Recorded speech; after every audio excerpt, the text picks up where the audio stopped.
Cabin കണ്ടെത്താൻ കഴിഞ്ഞു. ഗോവയിൽ എത്തിച്ച ഡ്രഡ്ജർ വഴിയുള്ള തെരച്ചിലാണ് ഏറ്റവും ഒടുവിൽ ഇപ്പോൾ ലോറി അത് കണ്ടെത്തിയത്.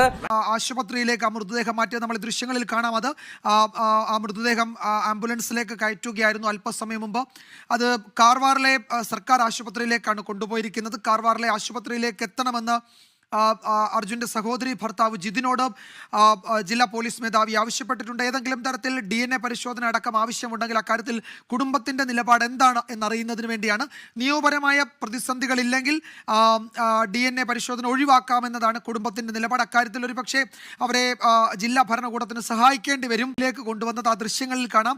കരയിലേക്ക് ഏതാണ്ട് പൂർണ്ണമായും ആ ലോറി കയറ്റി വെച്ചിട്ടുണ്ട്. അതിന്റെ ക്യാബിൻ തകർന്നിട്ടുണ്ട്. ലോറിയുടെ ബോഡി ഭാഗം മാത്രമാണുള്ളത്.